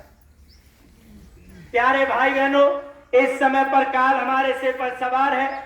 तो द्रौपदी ने कहा हमारे सिर पर काल सवार है दुर्वासा। बोले हाँ ठीक है, तो क्या करें महाराज, खाने के लिए कोई इंतजाम नहीं, पेट भरे कैसे भी उसका। कृष्ण ने कहा बेटी एक काम करो, अब जरा देखना, जो हड़िया यानी जो बर्तन है, हाड़ी है, बटलोई है, पात्र है, उसमें सूखा पड़ गया, यानी सूर्यास्त हो गया। द्रौपदी ने खाना खा लिया तो सूखा पड़ गया। ऐसे दुनिया में सूखा पड़ गया। तब कन्हैया ने कहा कि हे द्रौपदी, हे बहन, ऐ बच्ची, जो बर्तन पड़ा हुआ है जिसमें सूखा पड़ी है, कुछ है ही नहीं इसमें, अब गौर से जे देख कहीं कुछ कोई टुकड़ा है। जब द्रौपदी ने गौर से देखा तो उसमें साग का एक बहुत छोटा तिनका मिला, चिपटा हुआ। गौर से सुन लेना, सूखे अच्छे पात्र में प्यारे भाई बहनों, झूठा उसमें थोड़ा सा तिनका है। कृष्ण ने उसी को लेके और ग्रहण किया है, भोग लगाया है। और जैसे ही कन्हैया ने भोग लगाया, गुरु पूजा में सबकी पूजा। जो कृष्ण ने वो यानी झूठा वाला थोड़ा सा तिनका लिया और सोई पूरे केवल एक दुर्वासा का नहीं, पूरे 3 लोक के जितने जीव थे उनका पेट भर गया। ऐसा भरा कि वो बिल्कुल इच्छा बिल्कुल नहीं। अब वो उधर हाथ पे धो रहे थे दुर्वासा वगैरह सब, इतनी हिम्मत नहीं पड़ी कि घर तक जाए मना करने के लिए। कोई मिल गया रास्ते में, वो कहा ये हुआ तो हुआ क्या, ये पेट कैसे भर गया, और पांडवों को आज खत्म करना था, ये क्या हुआ। सोचते ही रहना महाराज, क्या हो गया कुछ नहीं जान पाओगे। इसलिए लीला इतनी बड़ी विचित्र है, इस लीला को कोई माई का लाल समझ नहीं पाएगा, जान ही नहीं सकता। आज दुर्वासा नहीं समझ पा रहे पेट कैसे भरा, दुनिया नहीं समझ पा रही पेट कैसे भरा। प्यारे भाई बहनों, 3 लोग के लोगों के पेट भर गए, और कृष्ण ने कहा बहन कोई और बात। आज द्रौपदी की आंखों से आंसू, आज हमारा जीवन बच गया, मेरे पतियों की जान बच गई, हम लोग बच गए। ऐसे प्यारे भाई बहनों, बाबा जी ने कहा है यही सूखा तुम्हारे सामने एक दिन पड़ने वाली है, जा रही है। अगर कन्हैया की तरह द्रौपदी की तरह कन्हैया को सारथी आपने नहीं बनाया तो आपका भोग लगाने वाला दुनिया में कोई नहीं है, और नहीं अगर होगा तो दुर्वासा तैयार खड़े हैं, ऐसा श्राप मारेंगे कि पांडव भाई के भाई भस्म हो जाएंगे। इसलिए बाबा जी कह चुके हैं कि लाशों पे लाशों का होगा नजारा, काल ब्याल से वही बचे जो सतगुर ध्यान अरे इसलिए बड़े साहब आगरा वालों ने कहा है, हम सब लोगों से आग्रह करते हुए, जो जो भजन भक्ति से चूके उनके मुख जम पल पल थूके, ऐसी दशा होगी सबकी जो नहीं धारे सतगुरु अब की। यारे भाई बहनों, इसलिए मालिक साहब कहते हैं काल हमारे सिर पर सवार है, सतगुरु आए दिया जग हेला, सतगुरु आए दिया जग हेला, जागो रे मेरे प्यारे जागो, काल शिकारी सिर पे खाड़ा, भागो रे मेरे प्यारे। इसलिए बाबा जय गुरुदेव जी महाराज कहते हैं काल सबके सिर पर तैयार खड़ा हुआ है, कब कितने टाइम परिवर्तन हो जाए। गुरु महाराज ने कहा बच्चा इसके लिए आप लोगों के सामने हजूर ने कहा एक चेतावनी हम आपको बताए दे रहे। बाबा जी ने कहा जब वो समय नजदीक होगा, एक बारगी जानवरों में बीमारी फैलेगी, जय गुरुदेव पीठ पे लिख देंगे बच जाएगा, जल्दी से जय गुरुदेव में लग जाना। इसके बाद बाबा जी ने कहा शाम का वक्त होगा, बिल्ली अपने बच्चों को गांव से बाहर निकालने लगेगी, किसी न किसी को अवश्य दिखाई दे जाएगी। उस समय गांव को खाली कर देना, सामान निकाल सको तो निकाल लेना, नहीं निकाल सको तो छोड़ के गांव से बाहर हो जाना। इतना बड़ा भारी परिवर्तन होने जा रहा है, इसलिए बाबा जी गांव गांव तक की आवाज पहुंचा रहे हैं। इसीलिए गांव गोद लिए जा रहे हैं कि आदमी को सुनने के लिए समय नहीं, कितना भी आप बुलाओ तो लाउड स्पीकर की व्यवस्था देखो रिंकू भैया ने अच्छी कर दी है। जगतपुरा के अगर ये सोच रहे हैं कि हम तो जय गुरुदेव वालों की बात सुनेंगे ही नहीं, जैसे चोर नहीं सुनता था लेकिन उसे मजबूरन सुननी पड़ी, और देखो जब मंदिर में उसने आवाज सुनी कि देवताओं की परछाई नहीं होती है तो एक सत्संग के वचन से छूट गया। तो रिंकू भैया का बहुत बहुत धन्यवाद, और सभी संगत का जो भी इसमें काम यानी अपना सहयोग दे रहे अनिल भैया हैं, सब लोग हैं, यानी जो जो इसमें सहयोग दे रहे आपका बहुत बहुत आभार। इसी तरीके से जगतपुरा प्यारे भाई बहनों को अगर यहाँ आने में इन्हें तकलीफ है तो चोर की तरह इनके कानों में आवाज पहुंचा दो कि देवताओं की परछाई नहीं। और जब आएगा दिन तो ये तो समझ जाएंगे कि देवताओं की परछाई नहीं हो। हमें वहां सत्संग में सुनने को मिली थी, तो जान तो कम से कम इनकी। प्यारे भाई बहनों, इसलिए थोड़ा का बहुत समझना, कहने सुनने में गलती हुई माफ करना, और कोई दिशा निर्देश हो तो देखो जल्दी जल्दी का मामला हुआ, किसी से कुछ नहीं मिल पाए, तो जो भी हमारे ये सब लोग देखो जिले के जिम्मेदार हैं, जो ये आदेश करें उसका पालन जितना भी हो सके यथाशक्ति अनुसार हम सब लोग जो भी सेवाएं हो करते रहेंगे। भंडारे की तारीख बिल्कुल आ रही है नजदीक, 28 नवंबर से 2 दिसंबर। कोई है सूचना? 28 नवंबर से 2 दिसंबर 30 का कार्यक्रम है अपना बड़ा भंडारा।